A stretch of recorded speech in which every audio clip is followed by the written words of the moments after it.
하나님의 말씀 사도행전 10장입니다. 10장 1절부터 16절까지 우리 한번 읽어보겠습니다. 사도행전 10장 1절부터 16절까지 우리 천천히 한번 읽어보겠습니다. 가이사랴에 고넬료라 하는 사람이 있으니 이달리아 부대라 하는 군대의 백부장이라. 그가 경건하여 온 지방과 더불어 하나님을 경외하며 백성을 많이 구제하고 하나님께 항상 기도하더니 하루는 제9시쯤 되어 환상 중에 밝히 보매 하나님의 사자가 들어와 이르되 고넬료야 하니 고넬료가 주목하여 보고 들어와여 이르되 주여 무슨 일이니까? 천사가 이르되 내 기도와 구제가 하나님 앞에 상달되어 기억하신 바가 되었으니 내가 지금 사람들을 요빠에 보내어 베드로라 하는 시몬을 청하라. 그는 무드장이 시몬의 집에 유숙하니 그 집은 해변에 있다 하더라. 마침 말하던 천사가 떠나매 고넬료가 집안 하인 둘과 부하 가운데 경건한 사람 하나를 불러 이 일을 다 이루고 요빠로 보내니라. 이틀날 그들이 길을 가다가 그 성에 가까이 갔을 그때에 베드로가 기도하려고 지붕 위에 올라가니 그 시각은 제6시더라. 그가 시장하여 먹고자 하매 사람들이 준비할 때에 황홀한 중에 하늘이 열리며 한 그릇이 내려오는 것을 보니 큰 보자기 같고 네 귀를 메어 땅에 드리웠더라. 그 안에는 땅에 있는 각종 네 발 가진 짐승과 기른 것과 공중에 나는 것들이 있더라. 또 소리가 있으되 베드로야 일어나 잡아 먹으라 하거늘 베드로가 이르되 주여 그럴 수 없나이다. 속되고 깨끗하지 아니한 것을 내가 결코 먹지 아니하였나이다 한데 또 두 번째 소리가 있으되 하나님께서 깨끗하게 하신 것을 내가 속되다 하지 말라 하더라. 이런 일이 3번 있은 후 그 그릇이 곧 하늘로 올려져 가니라. 아멘. 오늘은 고넬료와 베드로가 만난 하나님이란 제목으로 말씀을 전하겠습니다. 사도행전 10장은 유대인의 대표 베드로와 이방인의 대표 고넬료가 만나는 역사적인 순간이라고 할 수 있습니다. 물론 이전에도 빌립이 전도했던 이디오피아 왕실의 내시처럼 이방인으로서 전도된 사람이 있었습니다. 그리고 사실 이방인 전도는 이방인 사도인 사도 바울을 중심으로 13장부터 이 해외 선교가 본격적으로 시작된다고 할 수 있습니다. 그런데도 사도행전 10장에 있는 이 고넬료 전도 사건이 왜 중요하냐면 유대인 대표라고 할 수 있는 베드로가 전도했기 때문입니다. 그러니까 이런 거죠. 사도 바울은 원래 이방인 사도다 보니까 바울이 이방인들을 전도해도 놀랄 것이 없습니다. 또 이방인 선교를 비난하는 사람들은 바울 저 사람이 고집부려서 저러고 있다라고 비난할 수 있다는 거죠. 그러나 베드로는 비난하지 못합니다.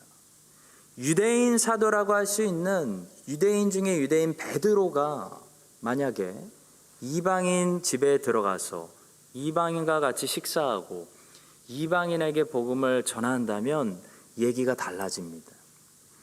이건 이방인 전도 사역이 하나님의 뜻이라는 엄청난 힘을 실어주는, 감히 교회에서 초대교회에서 아무도 뭐라고 말할 수 없는 그런 사역이 된다는 거죠.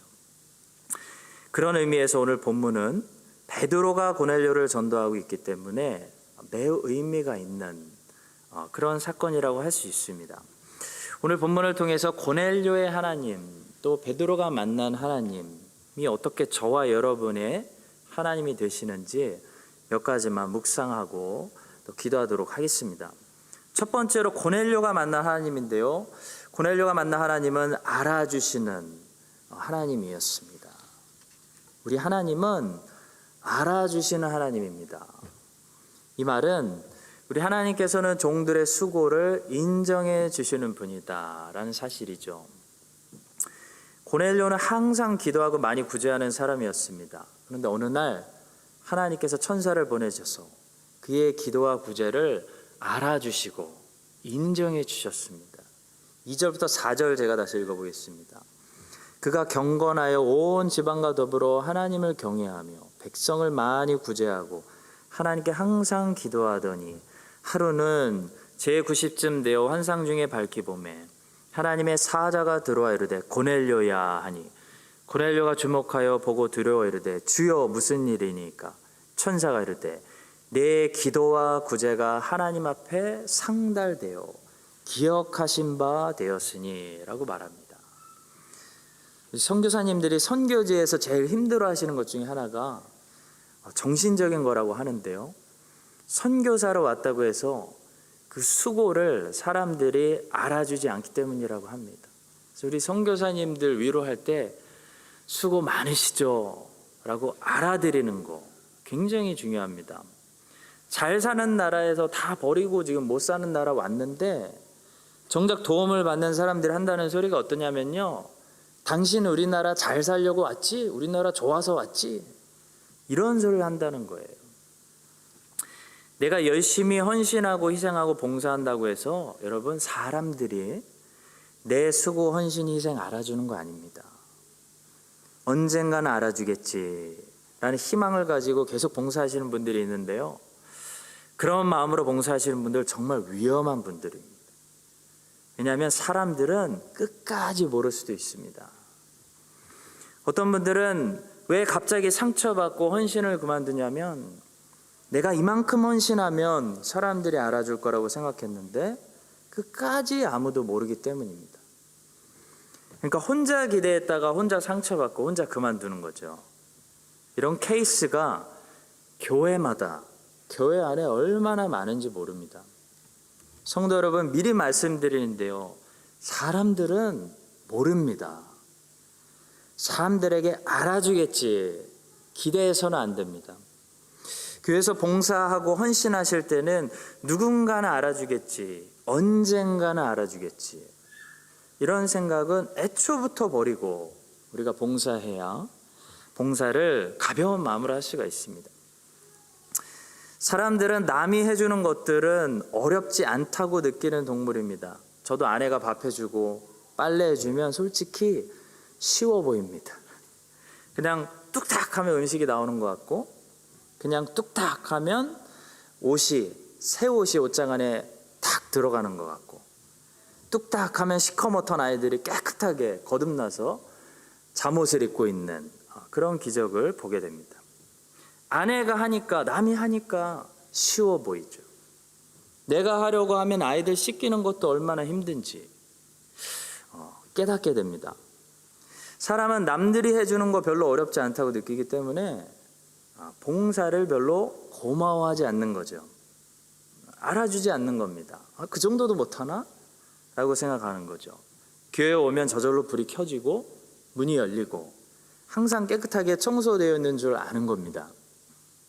성도 여러분, 우리가 봉사할 때 사람들이 좀 이제는 알아주겠지라는 기대를 버려야 됩니다. 대신 본문이 우리에게 어떤 사실을 가르쳐 주죠? 하나님이 알아주신다라고 가르쳐 줍니다. 우리 하나님께 인정받으면 되는 것입니다.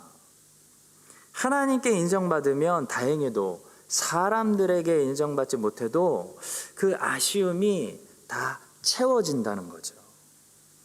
왜냐하면 하나님이 갚아주시기 시작하면 그 갚아주심이 우리의 아쉬움을 달랠 만큼 크고 충분하고 좋은 것이기 때문입니다. 그래서 하나님께 인정받으면 괜찮은 거죠. 하나님께 인정받는 사람들은 그래서 사람들에게 인정받지 못해도 기쁨으로 봉사할 수 있습니다. 오늘 본문에 보시면 고넬료는 하나님께 인정받고 있습니다. 자, 하나님께서 어떤 방법으로 고넬료를 인정해 주고 계신가요? 하나님께서 베드로를 보내심으로, 베드로를 통해 복음을 들려주심으로 고넬료를 알아주시고 인정해 주고 계십니다. 놀라운 거죠. 하나님께서 고넬료에게 그동안 구제받은 사람들 다 찾아가셔서 너희들이 가서 고넬료에게 그동안 구제해 주셔서 감사합니다 라고 말해라 라고 하지 않으셨다는 거예요.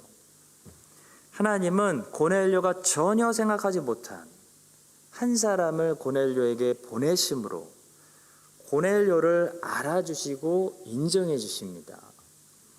여러분이 고넬료라면 여러분들이 그동안 구제했던 사람들이 다 와가지고 고넬료 씨 그동안 참 감사합니다. 수고하셨습니다.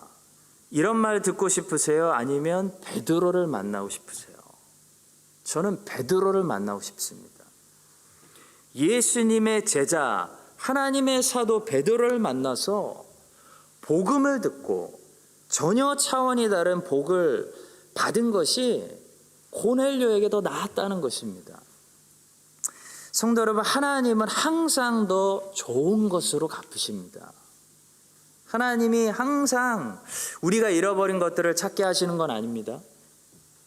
근데 하나님이 갚으시면 항상 우리가 잃어버린 것들보다 훨씬 더 좋은 새로운 것으로 채우시는 거죠. 고넬료는 사실 베드로 만나면 새로운 삶이 열며 다 되는 겁니다.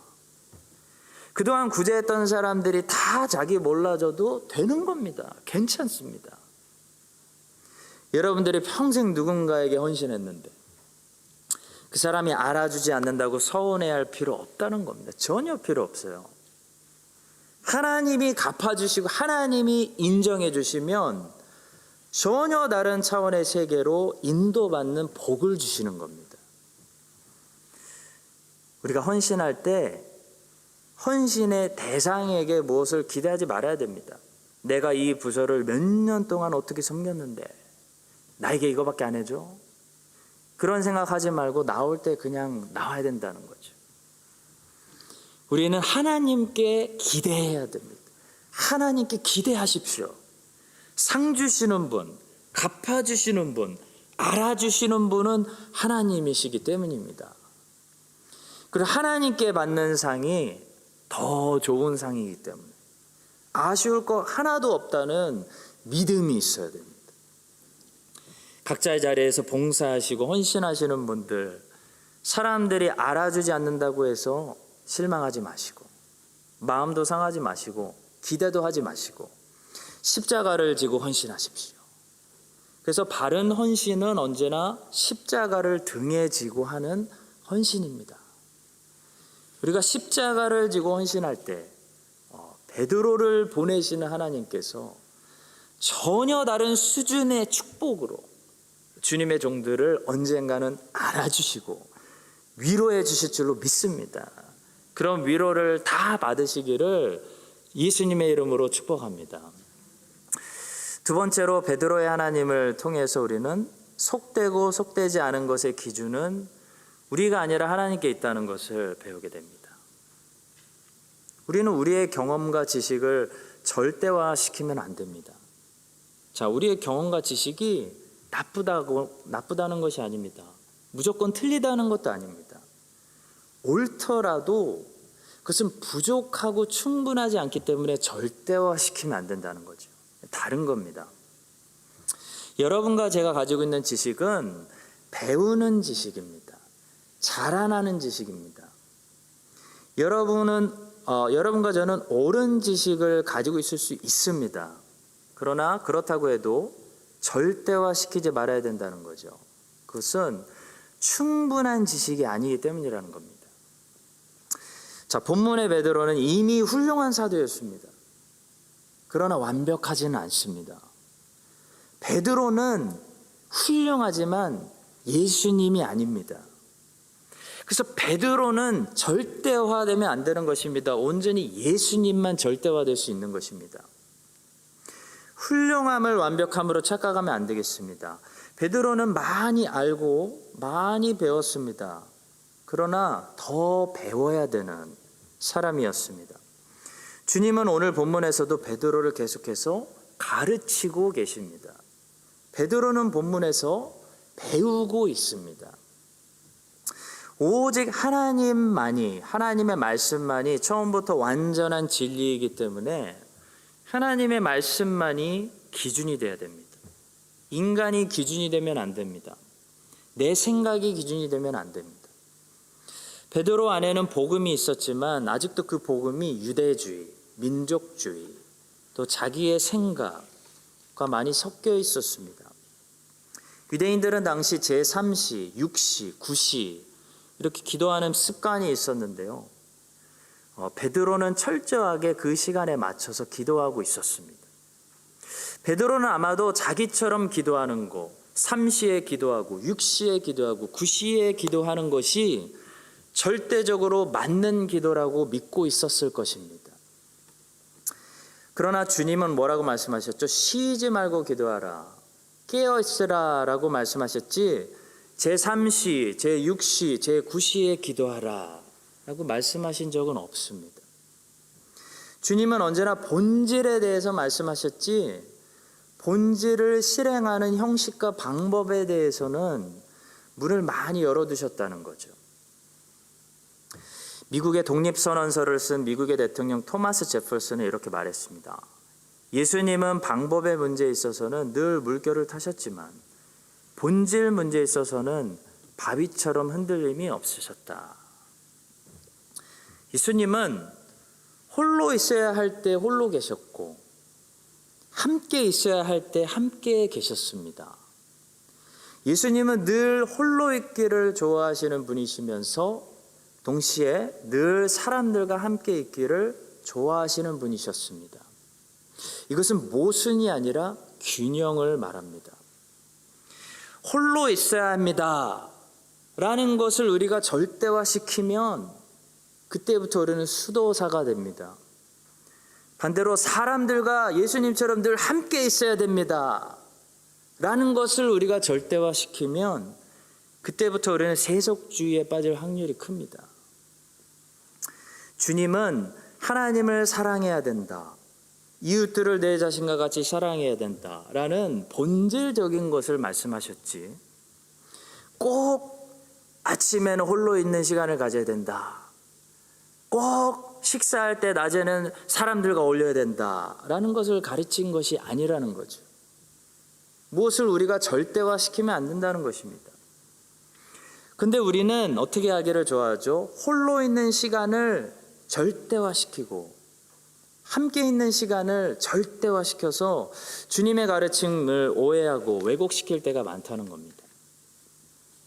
베드로는 크리스찬이 된 후에도 여전히 유대인, 민족의 옷을 벗어버리지 못하고 그때까지 이방인들을 멀리하고 있었습니다.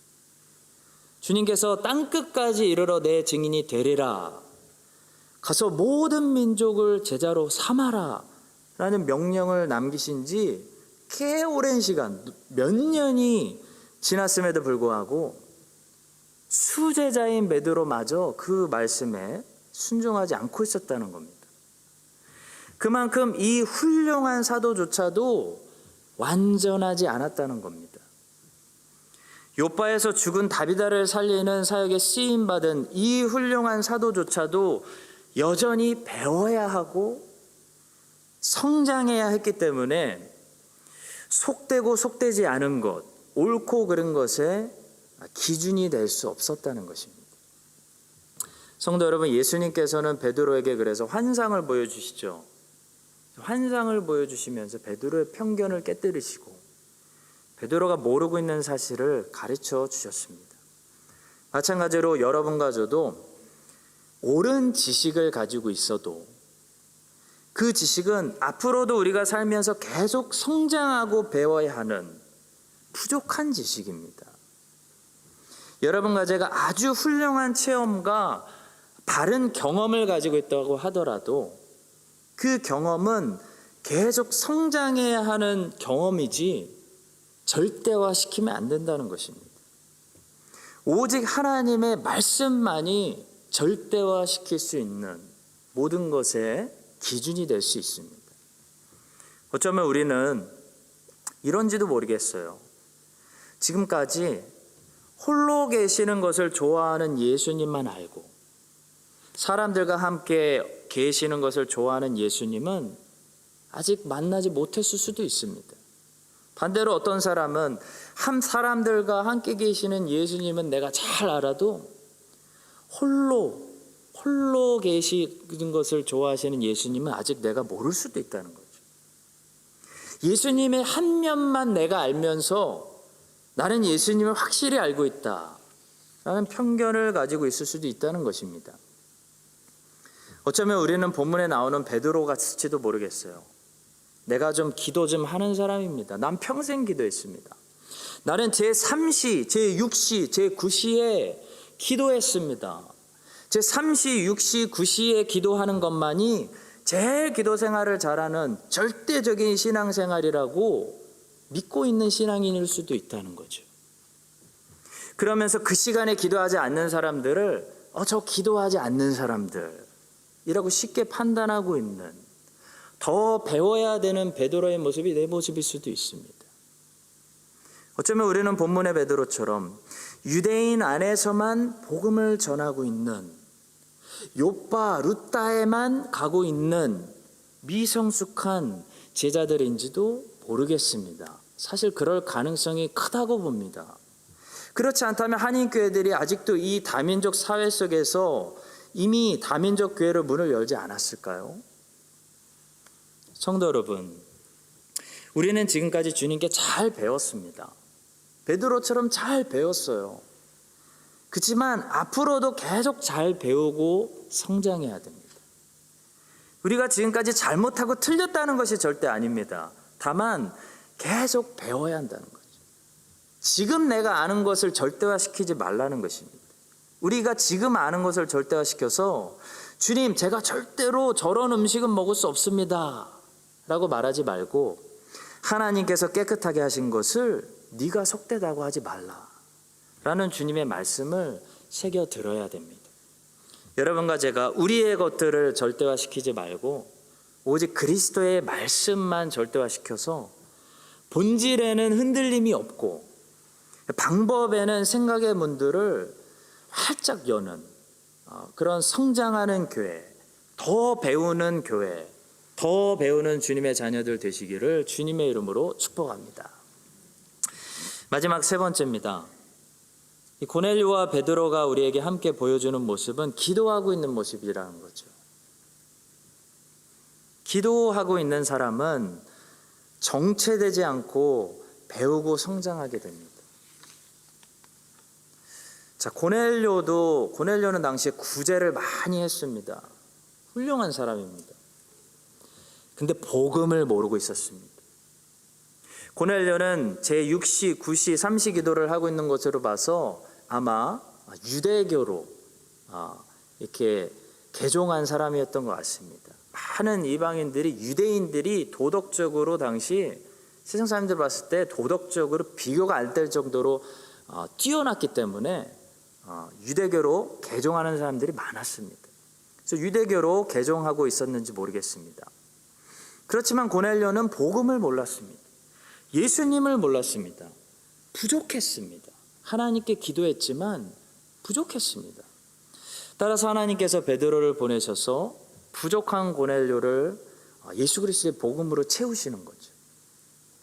반대로 베드로는 복음을 알고 그리스도를 아는데 여전히 100% 유대교를 벗어버리지 못하고 있었습니다.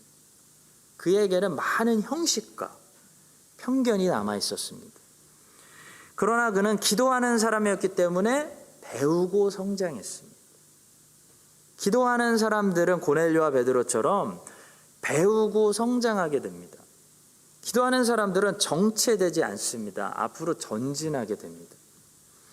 우리가 기도해야 되는 이유는 정체되지 말고 전진하기 위해서입니다. 성장하기 위해서입니다. 그것이 고넬료와 베드로가 가르쳐준 레슨이죠. 오늘 본문에서 고넬료와 베드로가 가르쳐주는 건 두 가지라고 생각합니다. 기도하고 있었다. 두 번째, 배웠다. 두 가지라고 생각합니다. 그들이 완벽한 사람들이었다는 것이 아니라 그들은 기도하는 제자들이었고 주님으로부터 배워서 더 발전되는 제자들이 됐다라는 것이 오늘 본문의 결론이라고 생각합니다. 또 한 가지 마지막으로 우리가 기도해야 하는 이유를 말씀드리기 원하는데요. 사탄의 일을 막기 위해서입니다. 우리가 기도하면 사탄이 일하지 못합니다.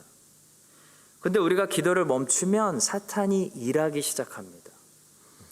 예수님께서 말씀하신 비유 중에 놀라운 비유가 있습니다. 저는 이 말씀 묵상하다가 이 부분을 읽고 이 구절이 눈에 확 들어왔습니다. 마태복음 13장 25절입니다.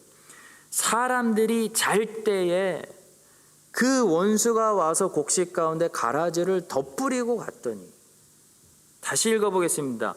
사람들이 잘 때에 그 원수가 와서 곡식 가운데 가라지를 덧뿌리고 갔더니, 여기서 곡식은 하나님의 자녀들을 말하고요, 가라지는 사탄의 자녀들을 말하죠. 우리 주님께서는 추수 때까지의 곡식과 가라지를 그냥 함께 놔두라고 말씀하셨습니다.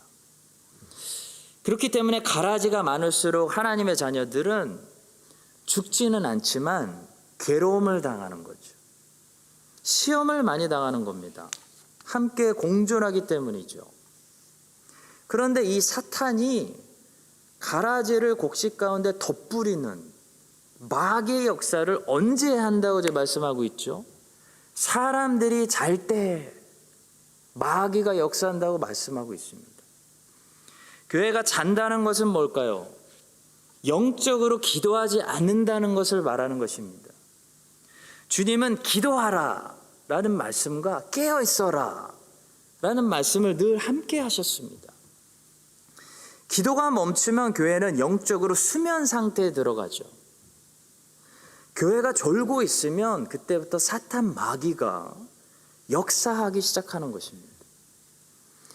물론 마귀의 시험들이 있어도 하나님의 자녀들은 죽지는 않습니다. 모든 것이 협력하여 선을 이룰 것입니다. 그러나 마귀의 역사가 많은 것은 기도하지 않기 때문이라는 거죠. 기도하지 않기 때문에 마귀의 역사가 많은 것입니다. 마귀는 우리가 조는 시간에, 잠자는 시간에, 기도하지 않는 시간에만 역사하는 것입니다. 교회가 늘 기도하고 깨어있고, 성도들이 늘 기도하고 골방에 들어가고, 교회가 기도회를 하고, 부서마다 모이면 기도하고 기도회하고 하면 마귀가 그만큼 역사하지 못하는 것입니다. 사랑하는 성도 여러분, 고넬료와 베드로는 항상 기도하는 사람이었다는 이 사실을 오늘 본문을 통해 배우게 됩니다. 제일 중요한 사실이죠. 고넬료와 베드로는 항상 기도하는 사람이었습니다. 기도는 신앙생활의 기본입니다. 거듭난 성도가 기도하지 못한다는 것은 농구 선수가 드리블을 하지 못한다는 것과 같습니다. 피겨 선수가 스케이트를 잘 못하고 자꾸 넘어지면 멋진 점프를 할 수 없는 것처럼, 성도가 신앙생활의 기본인 기도도 못하면, 교회가 기도도 못하면 아무 멋진 일도, 놀라운 사역들을 할 수 없는 것입니다.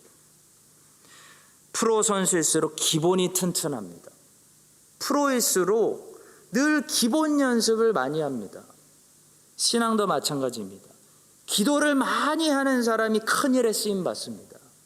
기도를 많이 하는 교회가 큰 일에 쓰임 받는 것입니다.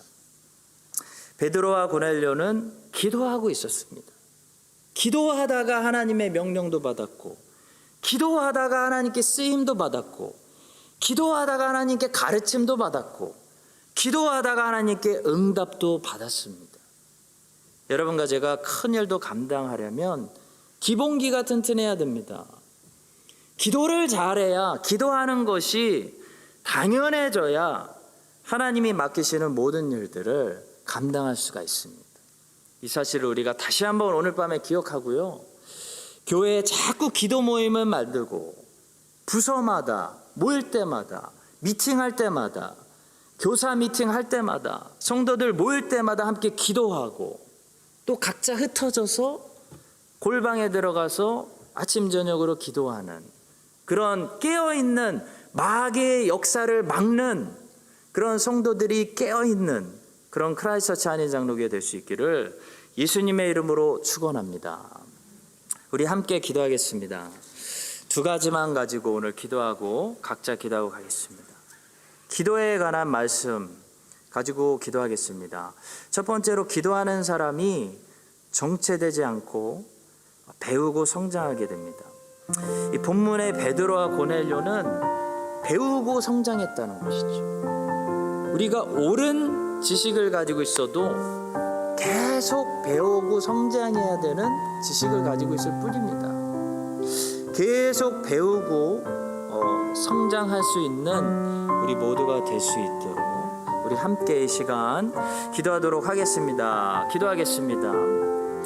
두 번째로 기도하겠습니다. 기도할 때 사탄의 역사를 막습니다. 기도가 사라질 때, 졸고 있을 때, 깨어나지 않을 때 원수가 가라지를 덧뿌립니다. 이 사실을 기억하고 늘 깨어서 기도하고 모여서 기도하고 흩어져서 기도하고 아침, 점심은 저녁으로 기도하고 늘 기도하는 성도들이 깨어있는 우리 크라이스트 찬인 장로교에 대해서 사탄 마귀의 역사를 하지 못하도록 우리 함께 우리 교회를 위해서 기도로 깨어있게 해달라고 우리 함께 마지막으로 기도하고 각자